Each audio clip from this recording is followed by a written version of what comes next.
Welcome to another episode of the Rethink Tank podcast. This one's for the listeners because you just won't watch it on YouTube. I don't know what's with that. I'm telling you, it's more of a visual show. You miss the big intro where Kemp and I ride out on his Ranger. We take a big ride out. You get a good idea of just the wilderness we were out in and what a fun time we have at that property. Now, I have to concede, I'm going to let you know right ahead, you're okay to listen to this one because it's not like you're missing any big fish. We go out and we spend the podcast fishing alongside his pond. And I have to concede, unfortunately, we do not catch any fish. There was a whole slew of problems that went down that day. And normally when we fish at Kemp's house, we are catching 12 fish each, at least. It's a competition to see who can just slay. You just slay them. Anyway, you know, we didn't catch any fish. We had to deal with these small worms. We spent the morning picking worms. They were too small. Poor Kemp runs all over to the ends of the earth looking for worms, buys a container. They end up being really tiny worms. So we were just set up for failure.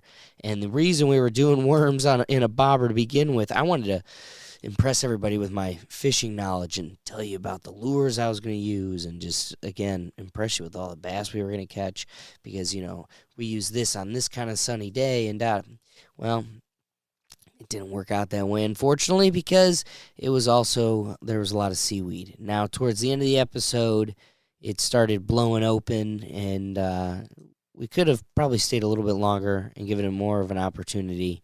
I think we probably would have gotten lucky and just ended with one bass. But you could kind of tell in the ride out and everything, if you do go back over the YouTube video, that there's a bigger cloud of all the problems. And it is when we were getting set up, we're ready to get started. We're preparing for the ride out. And the wind caught a bag over one of my microphones and blew it into the pond. So then I ended up losing a microphone. So that was kind of a dark cloud. And because of all of the layers, like an onion, said Shrek, of all these problems, I definitely overused the word travesty a little too much. But anyway, we still have a fun episode. We kind of kept it short because of, like I said, just the tone we were riding with. But it was a great time. We have a great conversation. And I can't wait to hear what you guys think of it. But, you know, let's stop chitter-chatting. This episode is brought to you by the love of me. Let's go. Rethink Tank. If you enjoy this episode, don't forget to share and subscribe because that's all this is. A good time for the boys.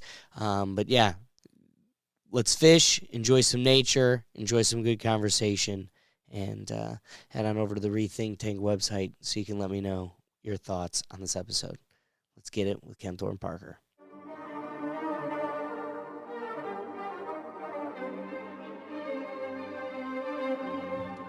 Kemp Thorne, what a perfect day to relax and rethink. I do believe so. Let's start the show. So I love that term, think tank. Think tank. I mean, you know what a think tank is? Like, how's a think tank go, James? Yeah, you know they got cancel culture nowadays. You gotta watch what you say. It's getting real scary out here. Yeah, I don't think so. I don't know if I can take the conversation here, but we might as well. It's the Rethink Tank. Looks like you had a little bit too much to think here in the Rethink Tank. Am I going to have to be like your dad and hook the worm for you? I can do a fucking worm. This is some tight quarters. I don't think the viewer respects. Also, for the viewer's knowledge, this has already been a travesty of the day. We've had a $300 sacrifice for your entertainment. Yeah. The table, the microphone. I don't know whose it is to blame, but It's mine. Myself. So, is the other pack of worms a different pack of worms? Or is it the same brand? no, thing? they're all the same brand Okay. of fish. Well, so there's either night crawlers or these. Yeah, night crawlers. Damn. I should have got the night been more crawlers. specific. But These are very small. I was gonna say, yeah, they are a little bit small. Kemp's not a fisherman. Sorry, I'm Kemp not. doesn't fish. I milk his this. So let's start the episode. We're at Kemp Thorne's property.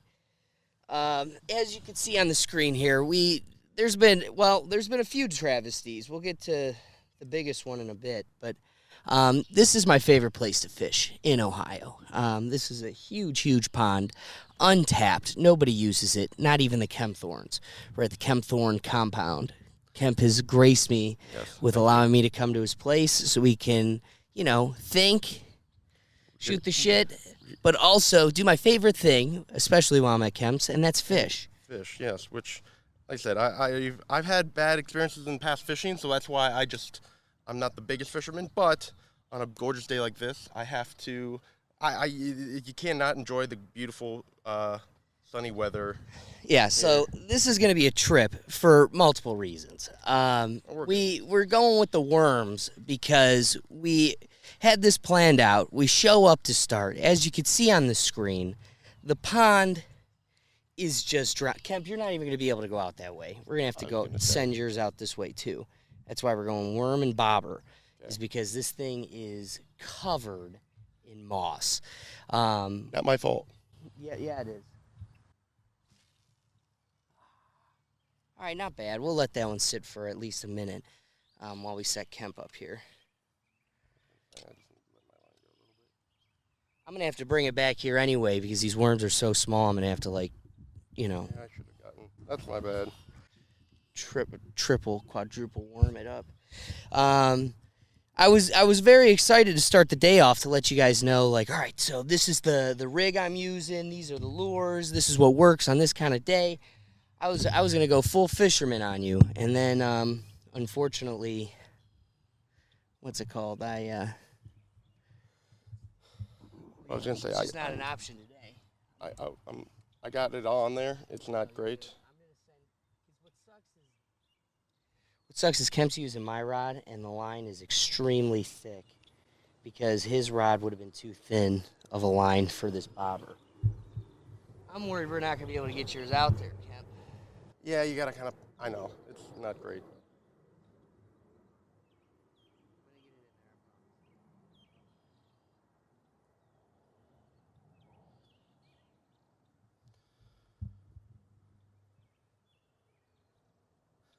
Like I said, yeah. We'll be good. We're going to be good for now. Let's pop a squat. I'm going to bring this in here in a minute. Get more worm on there. I don't know if it'll seem much after. Oh, you got it. Okay. Well, I'm just going to put it against this. Let's pour.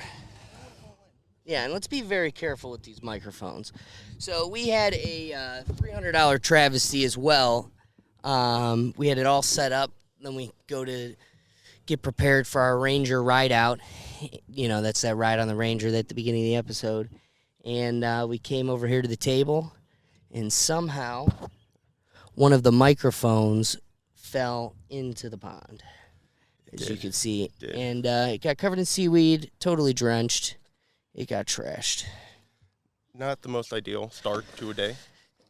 But we're here. Come on, man. We don't take shortcuts. We're gonna do this. Well, there's no excuses.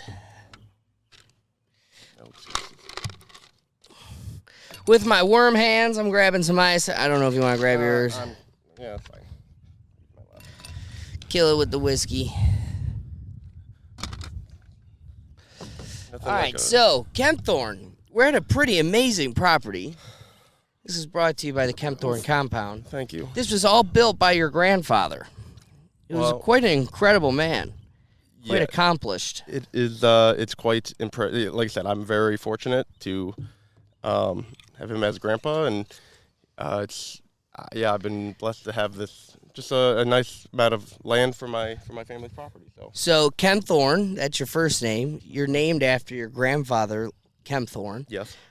So technically your first name is your mom's maiden name. And you guys have a car dealership, a few other, businesses. And your grandfather's built something quite incredible. So he played football for Michigan. He's in the Michigan Football Hall of Fame. Yes, he is. So, like I said, I've been going to Michigan games from a young age. I give him credit because of tickets, but I am still an Ohio State fan, and that we can get into that story later. But I'm still an Ohio State fan. But I also have a soft spot for Michigan. It's a weird. I don't know complex. how that works. You're not allowed to even Don't have ask that me complex. why. That's how it happened. So. It doesn't happen. That's not acceptable. You're your father's son. You're an Ohio State fan. You're right. And an Ohio State fan is never a Michigan fan. Now, your mom also was a Michigan gymnastics coach. So, She was, yes. I mean, the blue and gold runs deep, but that's some ugly blood color. Somehow it's still we've lived under the same roof, and we were able to get away with it for a few years. So we're okay. I appreciate it. But. Well, that's good. Here, cheers, real quick. Yes, cheers. Cheers to a day. It's so nice that summer's back, Kemp. I mean, what a scenery. Yes. The only bummer is I think we'll be lucky if we catch one fish.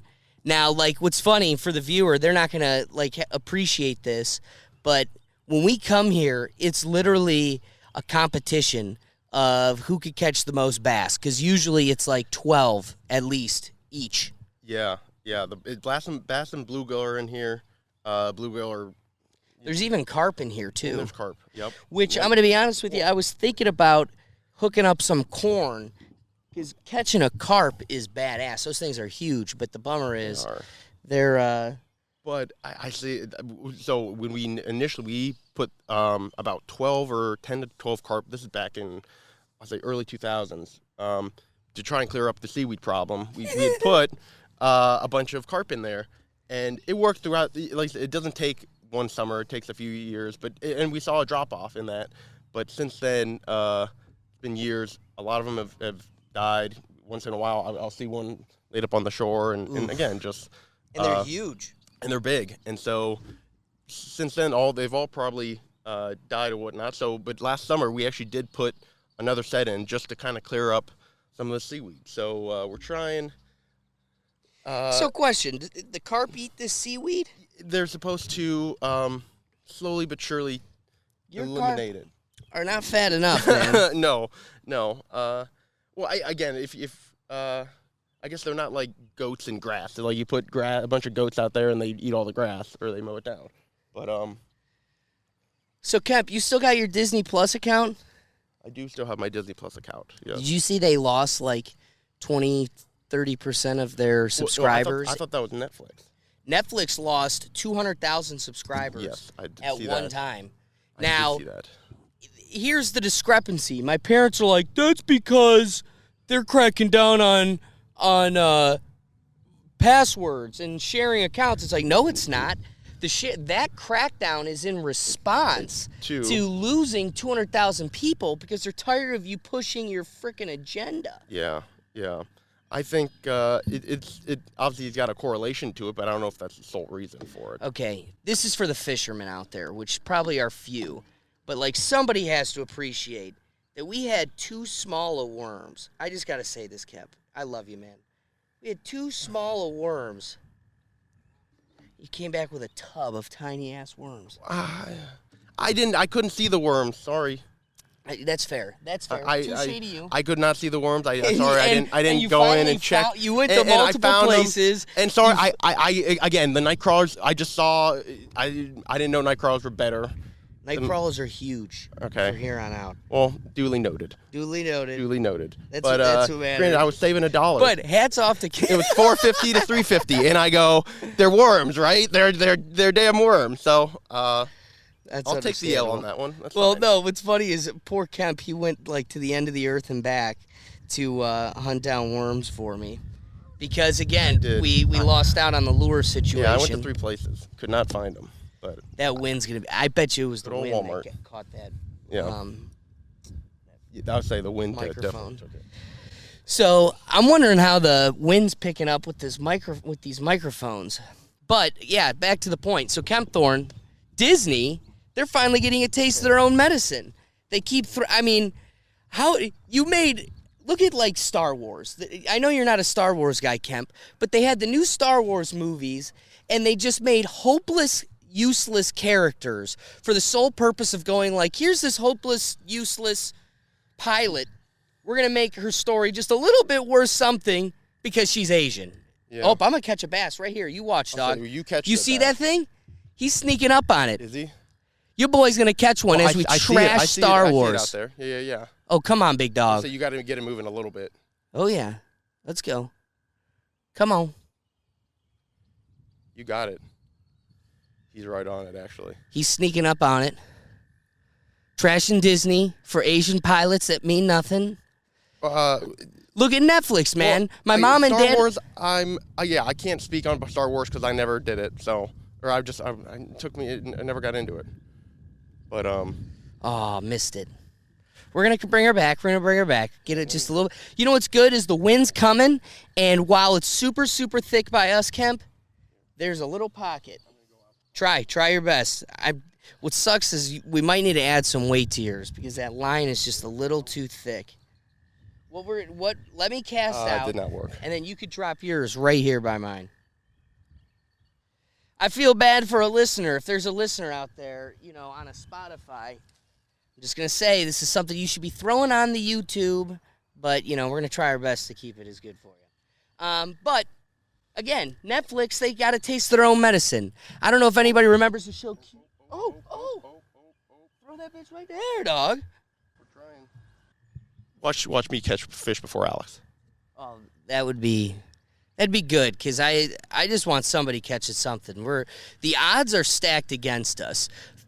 Giant, sure, microphone down. What else went wrong this morning? I don't know. For the most part, everything went pretty well. So, yeah, I was talking about Cuties. If anybody's out there that remembers the movie Cuties, it was about, 8-year-olds and 13-year-old girls twerking in a twerking competition. And the internet and everybody went all up in the arms and was like, no, we can't be supporting this type of content. Who is this for? Yeah. Children twerking. Which I remember the show, but I did not. Yeah, nobody watched it. It got no attention. It flopped. So what's funny is the viewer got sick of it. The viewer spoke up. They pulled it.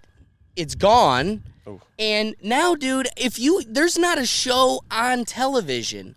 At least on Netflix, but I'll go with television too. I'll double down.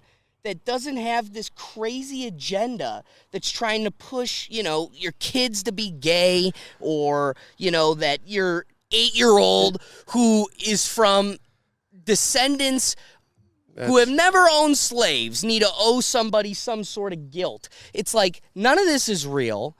The people are sick of it. It's not supported anymore. And the viewership's showing it. It's falling off. It's falling off. Well, it's the whole thing about teachers, these kindergarten teachers, trying to get it into their classroom. And at what point, again, there's the Thorn Fairy. He just reminded me of an even cooler topic. Kemp, how familiar are you with Joe Rogan's favorite Twitter account, Libs of TikTok? I am familiar with that. My dad loves Libs of TikTok. I got him turned on to it. It's one of his favorite things.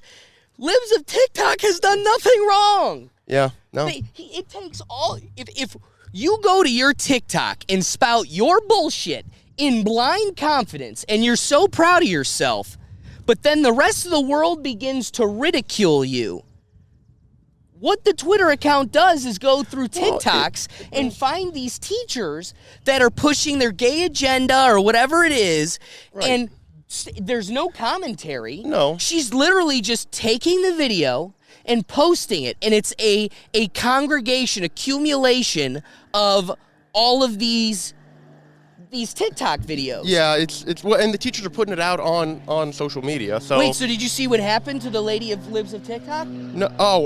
There was one lady specifically.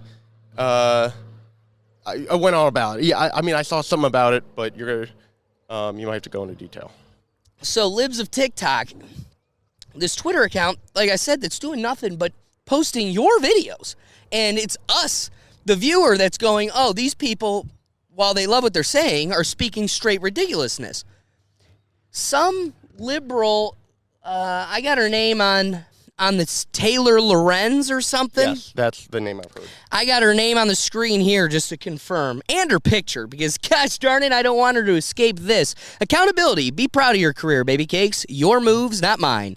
So she went and wrote an article about the lady in charge of Libs of TikTok that runs this account and doxed her. Gave her personal information, name, address, everything, and personal information of her family. So personal family members were also doxxed, and the internet went after her instead. Yes. Just push that like this into itself, Yeah. so it definitely won't. I can do that. So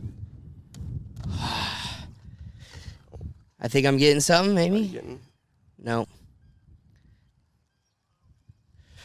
You know what? I'm going to, because these are some little baby midget worms, Yeah. every time I bring it in, I'm going to add another worm. I was going to say, yeah, I needed to add another one. The goal of this podcast is we got to catch one mossy bass. Just one. If we could catch one mossy bass, this was a good day. So, back to the Libs of TikTok situation. This lady took it upon herself because, you know, social justice and everything, she's going to save the world. She doxed the Libs of TikTok lady and her family. Now, with doxing, there's a peculiar situation going on there. Should it be illegal? I mean, arguably, yes, defamation is illegal outside of the First Amendment. You know, there's limits to the First Amendment. You can't, everybody knows, you can't yell fire in a movie theater. So, it's one of those, like, there's an understanding that we need to have some limitations to the freedom of speech for the safety of everybody. So my question for you is, should doxing be... I mean, at some point we need some sort of accountability. Some sort of accountability for... Yeah, I agree. You know... okay, there's a few things at play here. Doxing, we need to be able to hold accountable. There was another thing I was listening to recently, I think that could be encompassed in this conversation, is when you lie. If you're a journalist or a news organization and you pride yourself on that fact, getting caught lying, getting caught perpetuating something or manipulating the interpretation of that message, that should be criminal. You should be held liable. So whether or not we put pen to paper make law, the question is, or the real answer is, the people, they need to start taking that more serious. They need to go, well, you know what? I'm not going to consume this media or this company or fund them if they get caught lying or doxing or supporting a journalist that does this type of behavior. Right. There should be some kind of follow-up or truth to it. Like, be held accountable. I mean, that's just to your actions and for whatever you do. And now, obviously, it makes it so, I mean, coming back to it makes it so easy to just fall into whatever you hear, that's it. Like, that's it. So why not do a little bit of research or just understanding of what has this person done? Like, why is this person doing this? Why is it doing it? So, like that, you can't take stuff at face value sometimes. Why is this person doing this? What is they doing this? Why are they doing that? Why are they doing this? Is there a motive behind it? Is there a motive? Yeah, I agree on all those fronts. Me, being the politician that I am. We were catching a rhythm. We were talking about doxing. But back to counting, holding these companies accountable. I was watching Tim Pool, who I consume as like a trusted, fair journalist right now. He calls himself a journalist. He takes this job or this duty with high regard and responsibility. I appreciate that. When he gets caught being wrong, he corrects it. He doesn't waste a second to correct the record. Those are the types of things I'm looking for. And so Tim Pool was having his show recently. Yeah, no, I do. Tim Pool's a good one. I've seen stuff on Tim Pool, and he's a reliable source from what I've seen. Right. So Tim Pool, he had an episode recently, and he's talking about how, which back to the Disney and everything, like, it's really good. it's really cool the positions people are taking finally, like, actually standing for something. And there were those laws in Florida, I don't know if you saw, but Disney had special privileges and, like, immunities. They got to kind of somewhat govern themselves outside of Florida law. And DeSantis in Florida repealed that, and it was a big deal. And, the news, who, believe it or not, could be funded by Disney or highly motivated to purport Disney, they reported how, so you had the Capitol where they were voting on whether or not they were going to repeal these, privileges for Disney. And there's a video of a bunch of people storming inside the Capitol. Oh! But not the Capitol, just this state Capitol building. And they protested to such a point where, as the article purports, it says that, they shut down the proceedings. Mm-hmm. And the article title indicates that so when they were talking about the Disney stuff, they came in and shut it down, making it seem like these people were huge Disney supporters and were coming to fight on the behalf of Disney. And so Tim Pool's making these remarks, look at all these crazy liberals. They're the ones that are against corporate oversight, and yet they're fighting for Disney. And while they're having this kind of discussion, they're laughing at these people's expense. They're laughing at what they're doing. Sure. They go, wait. Play that back. And they start listening to the video real close. Yeah. And if you listen super, super faintly in the background, you can hear the protesters of, the ones that shut down the proceedings. You can hear what they're yelling about. And they're yelling Black Lives Matter. They're yelling, things about Black lives and and once they start playing it out, the people who are protesting because some black representative didn't get elected. Yeah. So they were up in arms over that. So here's CNN making it, and Tim Pool got caught in the middle of it at first, but then corrected himself.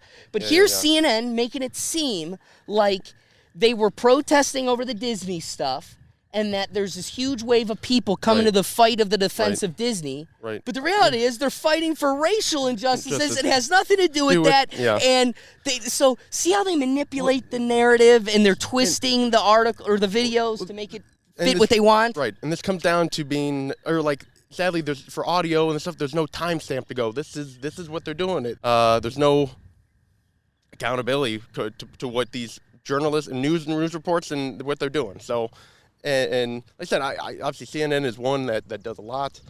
But again, I'm sure Fox does it too. Like I said, both sides do it. Fox definitely does. I'm not saying it's just one side or the other, and that's where I'm very indifferent and lost. But you got to look at the bigger picture and you go, what are these two ideologies doing? Like they're pitting everyone against each other. Right. They just are. And I'm sorry, dude. On top of it, it only emphasizes why you can't be getting your media and material from either of them. They're both equally damned. That's why you got to sync out think tanks and everything else, where you can sit here and just consider the sides on your own and come to your own conclusions. Mm-hmm. But yeah, piggybacking off of that, I think it is awesome that Disney's being held accountable. That Disney's being held accountable in many ways, like in more ways than one. It's like you're losing subscribers, so you're waking up to the fact that we're not just going to consume whatever content you throw in front of us. If it ain't good, we ain't consuming it. And then on top of it, now you got to be like all the other corporations. You don't get to be like some super conglomerate monopoly and just chew us up and spit us out, tell us what we get to think and consume, tell us how we're supposed to raise our children, and then guess what? Buy this limited edition dragon mug and wait in line for 8 hours because that's how much of a putz we think you are. Yeah. That was No, dang it, I did the wrong one. That was a good one, but you know what? If you're the one waiting in line, or you or you're, this one's for the Disney adults. social credit deducted. That's good. It's a good one. I do it. I'm weird to hear the soundboard. I was gonna listen to those after. Yeah, you know what? I can. Let me. I'm gonna drop my bait here, and then I'm gonna give the audience member a tour of the new soundboard. I will say the wind is picking up. You got a nice little pocket over there. Yeah, you got to cash yours out in this too. I'm trying. Just drop it out in there, dude. It did not go that far, but it's okay. But you're in the pocket. I'm in the pocket now. I mean, I'm learning real quick why they don't do podcasts outside. Yeah, it's not. Well, conditions, factors. Also, but it's gorgeous out. I mean, it's gorgeous out. But gorgeous also out. doing it outside next to a giant pool of water, that's something else too. It is. Thinking. We're out here thinking. Rethinking. We've had to rethink a lot. And triple think. So back to the other topic too. Cam, you know, I gotta say, I'm of the belief. I was telling this to my mom. I was watching him on TV.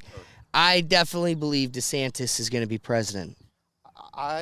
We'll know for sure this November. We'll know for sure, but I am I do like DeSantis. If the Republicans come out in a sweep, I could tell you for sure.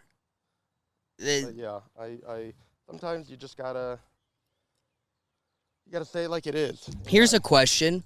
Has anything changed to increase voter integrity for this next election? I mean, if we're supposed to expect big changes and, you know, the baton to be switched to the other side, even if that is the case, how do we know anything changed? How are we supposed to get people on either side of the aisle to have faith in faith in the integrity of our elections again? And how they is do that it? even possible? I don't know. I don't know what their approach is. Nothing's changed. Nothing. Yeah. We're about to go into another. I haven't seen a different. We're about to go into another election, and nothing's changed. Yeah. So I don't know what to say. I mean, again, you want to get everyone out and voting, but sometimes it's how you're going to do that when everyone is all worried about Disney and protests and all that stuff. So it's tough to go. It's tough to think, and that's why I'm here giving you my advice. Well, even in light of that, dude, back to the DeSantis point, you know, I really don't think Trump's going to run.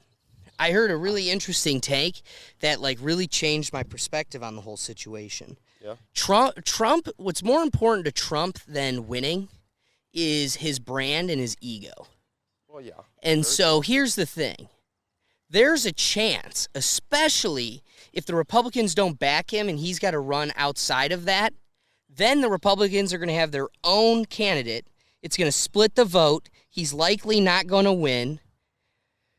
So, I've heard for the first time ever, or at least in a while, murmurs about Trump's health. You know, he's always been a whippersnapper of health, but now the walls are talking.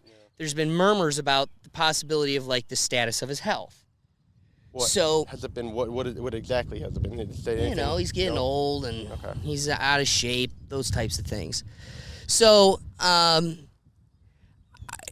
here's the thing. The new perspective I've kind of been introduced to is that the Trump brand it's really hanging its hat on that an election was stolen. He's the true winner. You've got MAGA QAnons out here going, you know, he's still my president. He's the real president and da-da-da-da-da. Well, you can't afford to lose that. Yeah. And if you run and don't win and you can't say it was stolen again, your brand has lost all of its integrity. Your brand has lost all of its, you'll lose a lot of its backing and power and mystique. So what keeps that power is endorsing the next winner. Yeah. And so I will see it that Trump comes out. He's going to play it off that it's his health.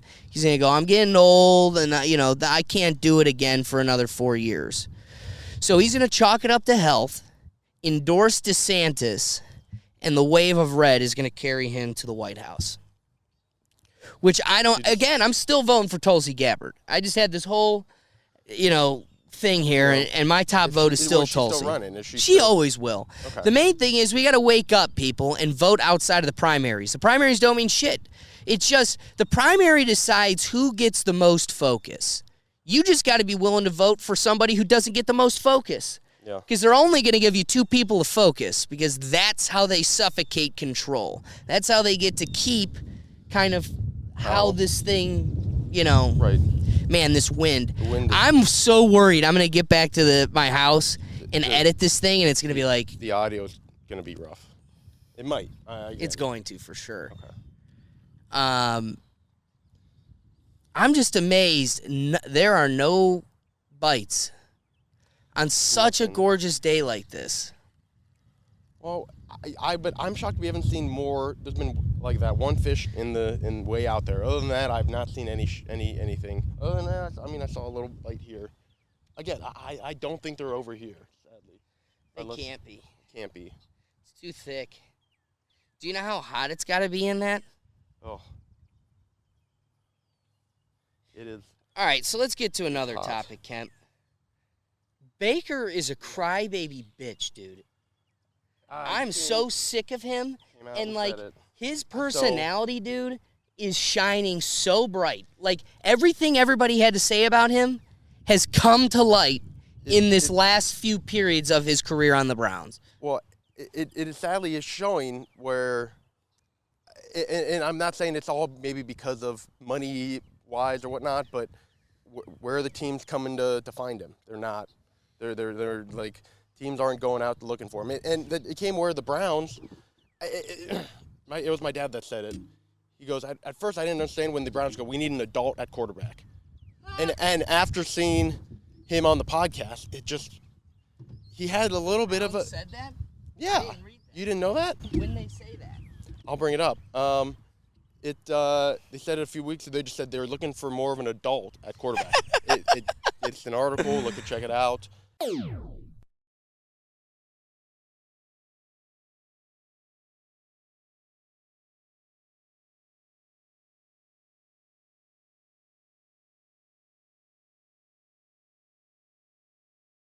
I just wanted to interject here and try to correct the record. Yes, ESPN did, in fact, write an article stating that the Cleveland Browns organization wanted, quote, an adult at quarterback. Now, it has come out later, articles being published by other organizations, that the Haslams have come out saying that is not the case. However, ESPN has not retracted their statement. So there seems to be some discrepancies here. Either way, I think the point still stands. We can continue with the conversation. And again, he had a chip on his shoulder because he, as he should, obviously be walk on, but should he? He should. Well, he to a point he's being a walk on, yes, but no, dude. You know what? I'm tired of hearing that. And the people I hear that from are from people who played Division III football who literally never got close to even considering possibly even coming close to dreaming of closing their eyes and coming close to thinking about being in a professional league. This guy played professionally. It wasn't a fluke. Like this whole he relates to the person who didn't make it as the underdog because they didn't make it. He's no longer the underdog. He's a Heisman Trophy winner. He's a first round draft pick. He is not a poor little guy. He's damn good. So guess what? You no longer get that excuse. You gotta be the top. But he should have come in with that attitude. That's what it seemed like. And the first he lost it somewhere. He lost it. He lost it throughout the process. I think he did. And I'm not saying because he didn't, but he did lose. The first year he had it. But it helped him out. But since then, he has recently not done his due diligence in the workout, or not treated it right. I don't think he has. I think he's lost some of his edge. No, he's got his ego. It's all ego. Here's the deal, dude. You know who also had a chip on their shoulder? Tom Brady. He didn't get picked. How late? Didn't he get picked late? He was 199. Everybody said he was slow. Everybody said he was a tank. This, that, and the other thing. He also had something to prove. What did he do? He walked on the bus to the first day of training camp, shook Belichick's hand, said this will be the greatest decision you ever made, and proved it to the world. He was nothing but business. was. So guess what? You got a guy who also had the same chip on his shoulder, was taken just as the seriousness was just as lacking. Nobody took him serious. Everybody thought he was a waste of a pick, and he proved them wrong. So guess what? I no longer get to chalk up to Baker as an excuse of, well, no, but you get to have a chip on your shoulder because everybody had faith in you. Yeah. Everybody. Yeah. You had a whole city behind you as a kid with no reason to have a city behind you. He came in with the idea of, well, he was hoping to earn over the city, and the first 2 years he did. You can't argue he didn't, because he did. He came in and won games, but following through, he followed up with a subpar year, well, then they had the good year. We went to the playoffs, and then since then, his attitude has shifted to where now I need to make this money. Well, and he doesn't say he well, said no, he but doesn't it was say it, always make this money, as it It's should. always It's make a this money. business, but at the end of the day, we don't get to leave Cleveland. That's our home. So we support Cleveland sports because it's our home. Yeah. So I get it that you're Mr. Hollywood and you want to spend your time in California and this, that, and the other thing. But don't forget, you only make money because we buy your jerseys. And so you don't get to shit on Cleveland. Now, he looked at us from the beginning and goes, I'm not your franchise quarterback. All right, well then don't get upset when we start looking for a franchise quarterback. When did he say that, though? That was our first year with him. He said that day one, I'm not a franchise quarterback. Now, people tried to twist it and make it reinterpreted that, no, what he's really saying, he's just not a franchise quarterback yet. No, that's not what he said. Those aren't the words. No, you're right. You could interpret it all you want, but the words are, I'm not Cleveland's franchise quarterback. Okay. Well, then Cleveland wants to move on and start settling into something that's more permanent and serious, and you ain't it.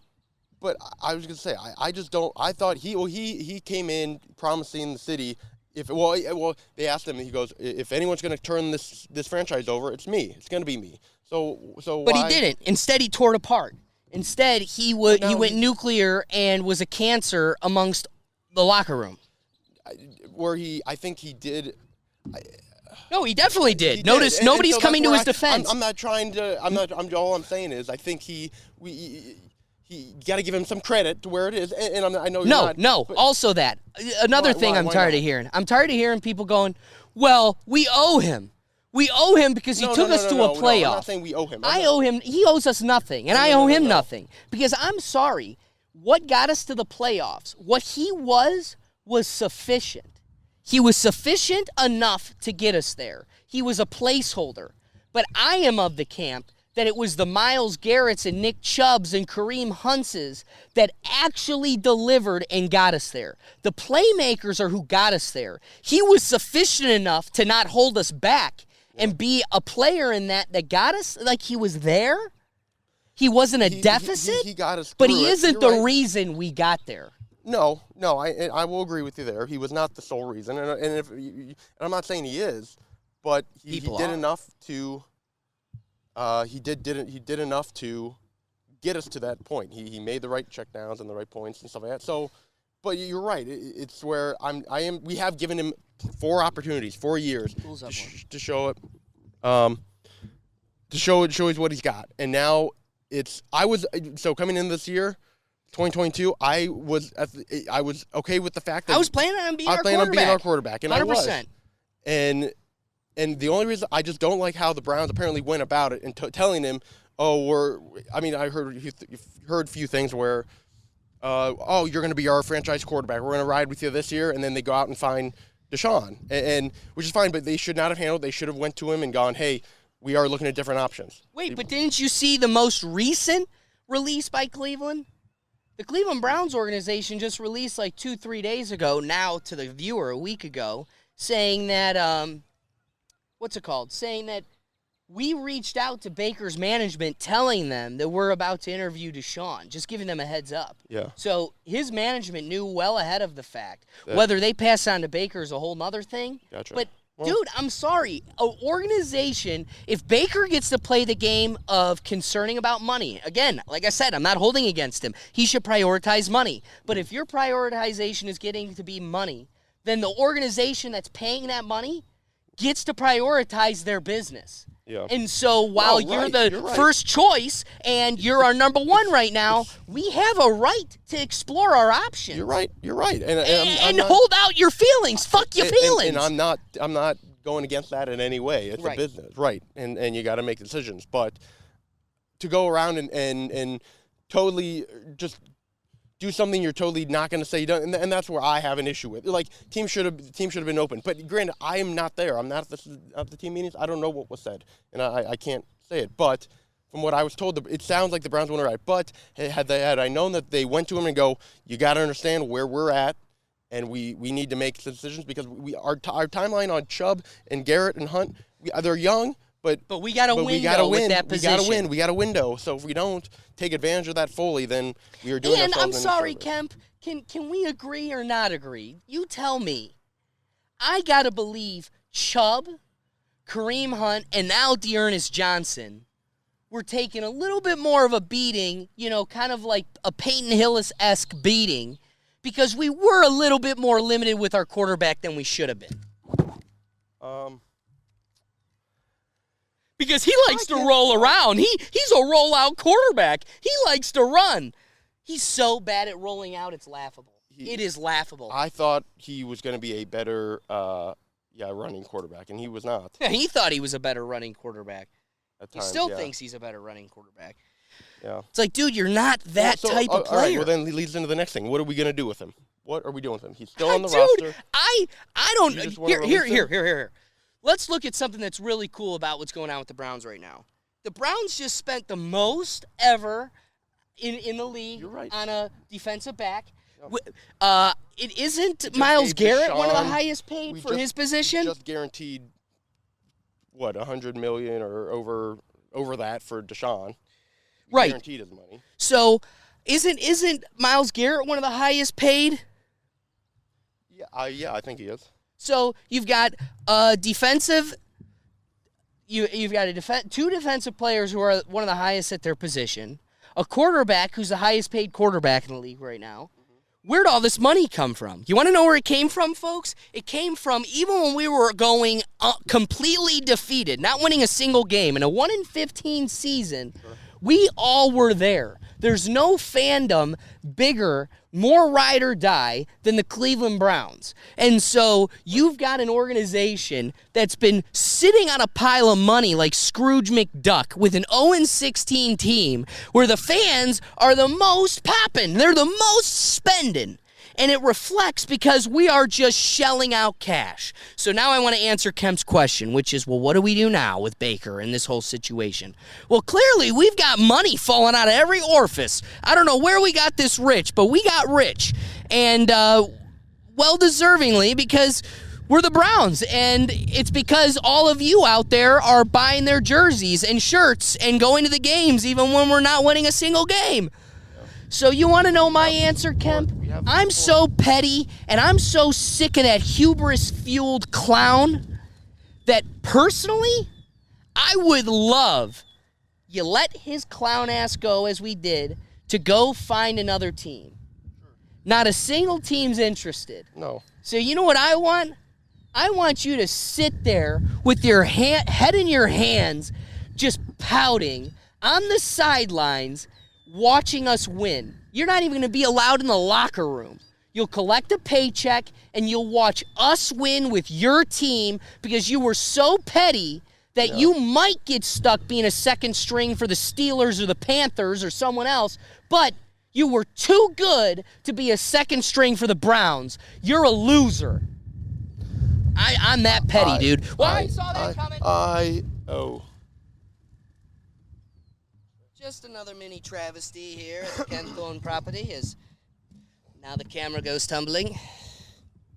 Okay, so Kemp, to my answer, because I want to hear yours, but my answer is I'm so petty, I want you to be stuck on a team that you counted your chickens before they hatched. Literally couldn't be more exemplary of that metaphor. You thought you had 6 eggs and they all were going to hatch, and guess what? When the roosters came home to roost, none of them hatched, and you're stuck with no eggs. Literally, don't count your eggs before they hatch. This dude's a clown, and in my eyes, he's getting what he deserves.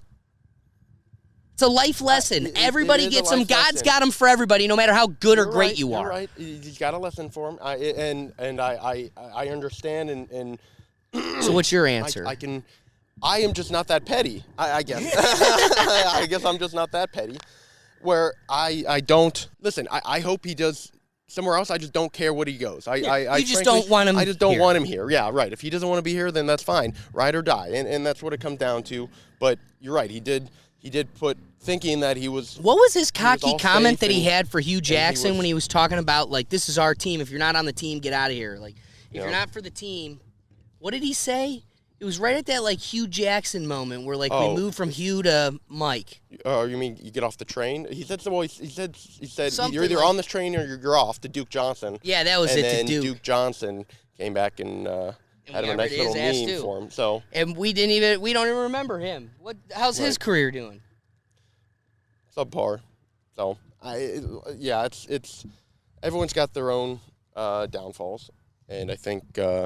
But dude, you know, we're sitting at the dinner table, and my sister's a big Nick Chubb fan, and I'm sorry, dude, he's the epitome of character. The epitome of character. Miles, similarly situated, he's got a little bit more of a personality to him, though. But like, that's called character. And we're sitting there and we're talking about all the money we're paying out, all the people getting paid, son. But, and my sister goes, well, what about Nick Chubb? He's like the best. Why isn't he getting paid?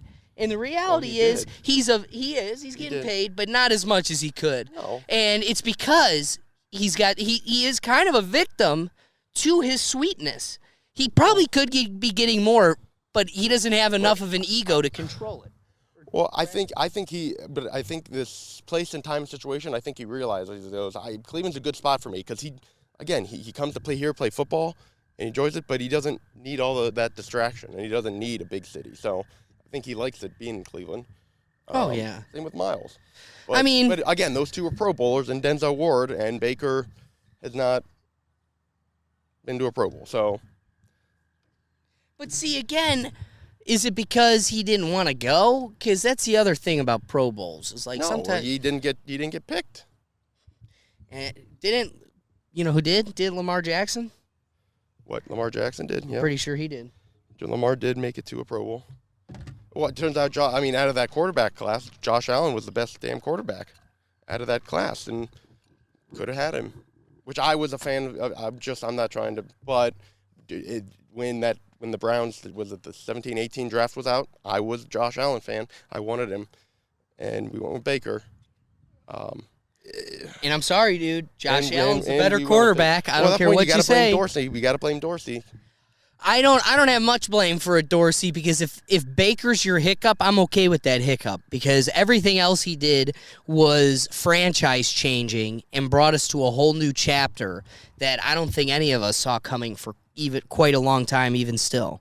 Yeah, he did. He was a great asset for sure, and I was disappointed when we lost him, but I do like Andrew Berry. Andrew Berry has given a new modern feel to it. Has the schedule come out yet? No.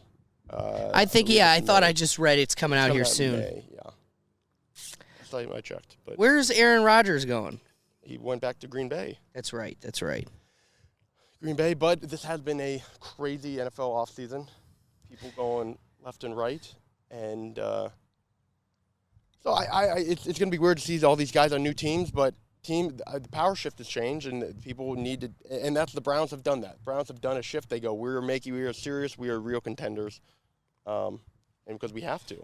So how funny would it be, my guy, if the Browns trade Baker to the Panthers after Robbie Anderson's out here saying, great, I don't want. That's a hell great. I would love At that to. point, absolutely. I'm Talk all for about that. An internal locker room no cancer.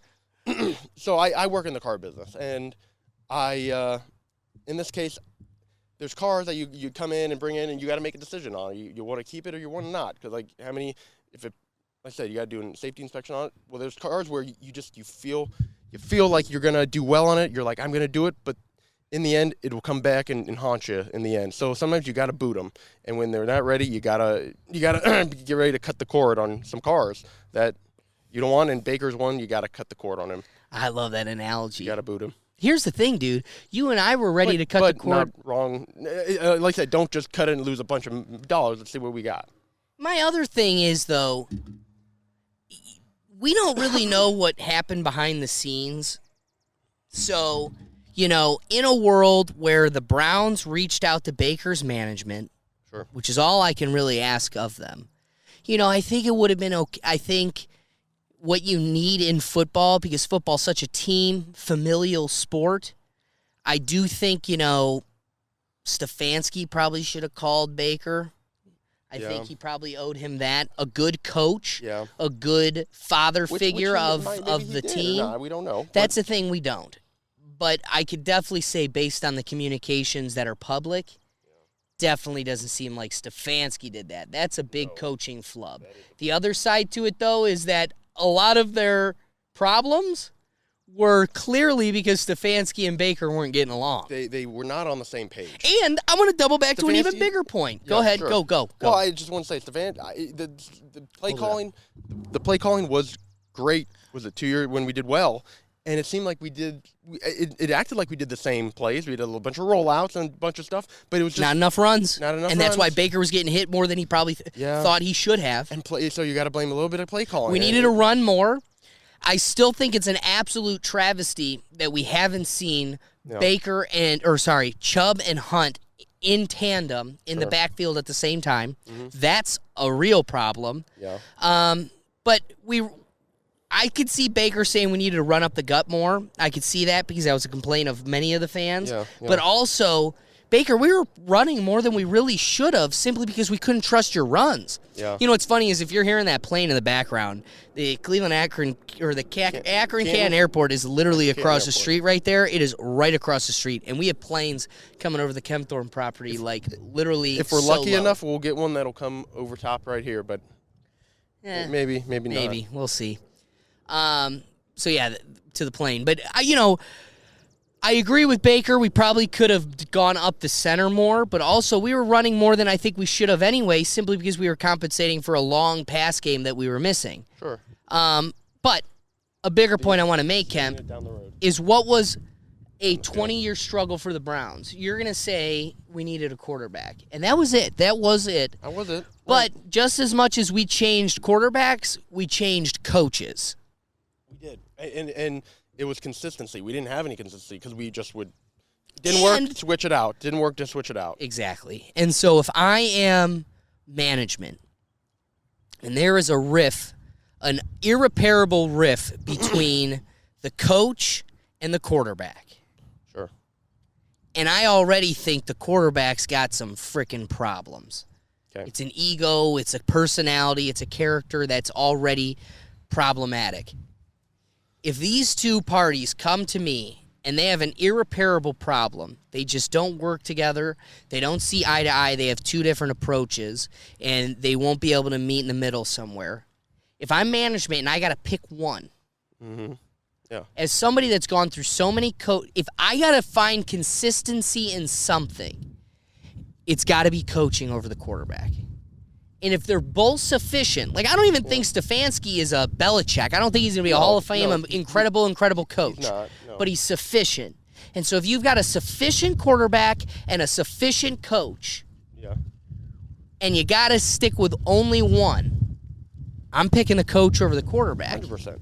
Yeah. That's the continuity you need if you're going to have a foundation to build off of. You're right. And you do need to get, at that point, the coach has to have some input on who he has leading his offense. In this new chapter of the Browns, which I would say started in the Hughes era with Dorsey putting together the Avengers, since then, you can't be on your fourth coach. No. You just can't. No, you can't. And again, Stefanski so far has been the longest tenured coach for the Browns in a few years. Really? Years. Well, is this his third year? Yeah, third, fourth? Are we going on fourth? We're going on his third, I believe. Yeah, third. So, I mean, Hugh made it, 2 years? And listen, there were some guys that didn't make it listen, Rob Chudzinski, man. I loved Rob Chudzinski. The 1 year we had him really good, and then we just dumped him. And I go, why? Again, it could have been bigger issues, but yeah. So it's and at that point you got to look at the Haslams too. I'm not saying that, but they are. But they're spending money. Spending money. You're right. Where my complaints start and stop. They're finally spending money. They're spending money, dude. And while I would say it's mindless spending, I think we're just throwing money around. We are. Somehow, to me, it speaks to how much money there is. Because, again, it comes back to why I have no empathy for the LeBron Jameses and the Baker Mayfields. And I'm sorry, if gravity stopped working for Kanye and all the athletes and the Kardashians and everybody, all the celebrities, all the meaningless people who own all of our wealth, if gravity stopped working for them, even including the Trumps, the world doesn't stop. We keep moving on perfectly. But the second gravity stops working for the teachers, the nurses, the doctors, the lawyers, the police officers, once the gravity stops working for them, then society comes to a halt. Yeah. So there's this misappropriation of wealth that builds a delusion for what your value truly is. And so I'm sorry, when I look at the LeBron Jameses and the Baker Mayfields as they complain and bitch, you're only able to have a yacht and private plane rides and multiple homes because we buy your jerseys. Yeah. I look at the Haslams and I go, you owe us this ignorant, belligerent spending because that's all of us. We've been spending thousands of dollars on season tickets for teams that shouldn't deserve a fandom, and they got the biggest fandom in the league. Yeah. Yeah. There's a obviously two-way road. Cast. And so you're right. I guess what I'm coming down to is I 100% agree, and that right, we're spending the money. We as a fan base deserve a winning chance. We do not agree. We do not deserve the losing every single season. We do not need to. We need a shot at opportunity, and so I just hope. But I just hope that we're coming into this with some kind of plan. Idea of what we're doing, and not just finally. See, that's the sad part is the way the money's being spent. We don't know who's going on. But the way the money's being spent, it definitely feels like it's just being thrown around, right? To make it show like, hey, we're trying. And that's fine. And you know what? If we're gonna get 2 years out of this to get a real shot, then great. And then the next few years is gonna be another rebuilding stage. It is what it is. So I guess I'm willing to take that. I just hope. At this point now, I'm all Deshaun Watson. He hasn't played in forever, but I hope he still has what he has shown on the field. All right, we're getting to the final stretch here, and we have no fish for the guest. It's been one of those days. Now, I do intend on doing another fishing episode where I will definitely have more fish for you. But now that the wind is I'm going to have it on the bottom of the screen here, a little clip ski, so you can see how the seaweed has kind of moved and changed for us. And I think I might have a little bit more luck. So I'm going to give it a try here. The wind is blowing. It's opening some holes. Right. The wind's been blowing since we've been going, and it's opened up a few holes. Yeah. And this lure, the yellow does really well here, especially when the sun's out and strong. So we're going to give this a try. Okay, so this is my forte. This is the Chemthorn Special. I want to catch the boys. I do remember you've caught a few fish on that. Is that the one where you caught like 10 straight? I guarantee I'll catch one. Son, your ego is writing checks your body can't cash. I was gonna say this thing's gonna catch it. It just is looking right. Well, so is this the first time you've gone fishing this year? This is the first time fishing this season. Okay. So, that's how you know summer's back, but it's the beginning, We're going to have plenty more to go. So gas is through the roof. The world has gone insane. You're not allowed to call women women. Not even a Supreme Court justice is willing to do so. Kemp, where do we go from here? We might as well pack it up and head to Iceland. I think Iceland's the next move now. It'll be so cold. keep educating yourself and keep do your due diligence into learning all these what's coming out the next. And I don't want to say the world is a sad place right now. It just is. And in no way I have a right to speak about it or say what? Say what? Say what? Say what? Say what? What? Say what? I'm just a dude out here fishing on a Sunday afternoon, but I'm just a dude. Fishing. I'm not good at any of this philosophical stuff. But I just you got to be good, be kind, be good. I don't know, do the right thing. Kemp did. He went very like Jesus. I did. I didn't know what direction you were taking it, so I guess that was where I kept it vague. See where you took it. I like where you took it though. I think I agree, man. A lot of this does come down to just like, here's what's amazing. Oh, what was the analogy I heard Bill Maher said? There was a metaphor that was like perfectly analogous to like what it is. He was talking about like happiness, Sure. and I can't remember what he compared it to because it was very, very well scripted. But happiness is one of those things that if you're looking for it, you're never going to find it. Yep. Yeah. But if you just do what's right and be kind and you're not looking for it, you're just living in the good place, it just comes and smacks you in the forehead. Like it comes and finds you. Yeah, you're right. I also think happiness is living in the present. You know, I think I've mentioned this on a recent podcast, but like philosophers for centuries have tried to figure out what happiness is. Happiness? Yeah. And happiness definitely boils down to finding tranquility and value in the present. And I think that's perfectly said as I stand here throwing a rod in a pond where I've caught nothing. Now, what's hilarious is I put all my chips in this podcast basket because I normally slay here. Like I said, normally catch like 20 a day. I've never come here and not caught at least one. And the beauty of not catching anything but enjoying a beautiful sunny day with your best friend, just like having a drink, enjoying the sun, catching some vitamin D.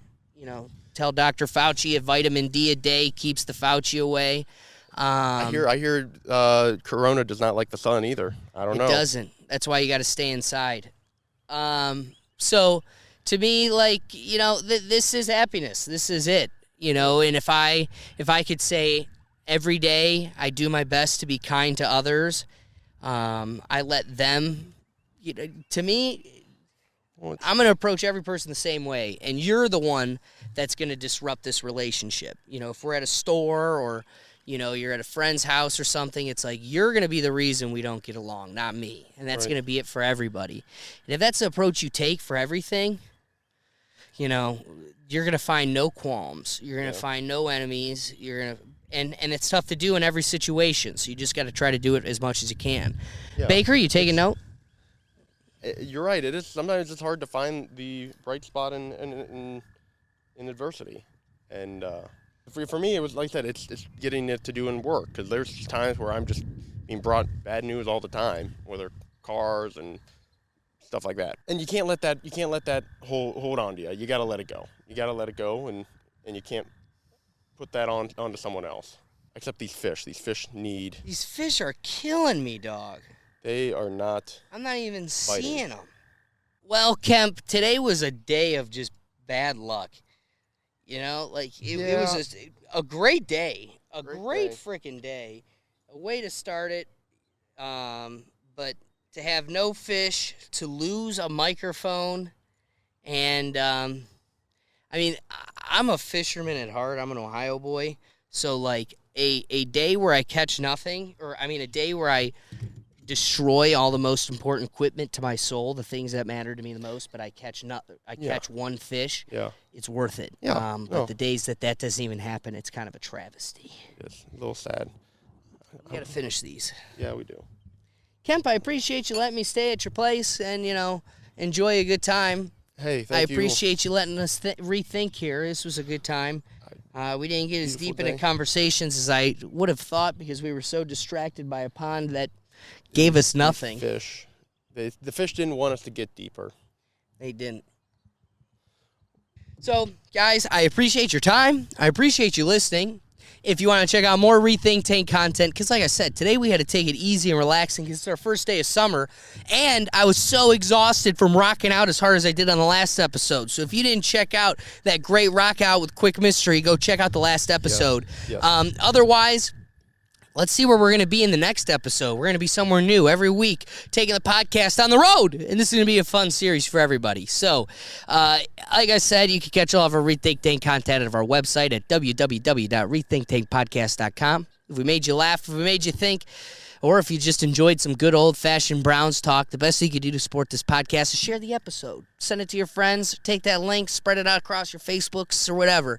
But I want you to just obliterate that subscribe button. Just kick it and punch it and karate kid it. Just da-da-da.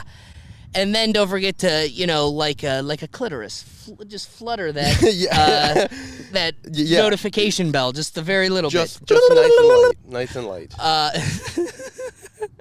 Otherwise, guys, thanks for watching. Thanks for listening. Thorn Fairy, as Appreciate always. it. Yeah, of course. Thank Beautiful you. day. This one goes out to Grandpa Kempthorne. Cheers to you, my friend. Cheers, Dick Kempthorne. This is absolutely incredible, and we'll catch you on the next episode. Peace.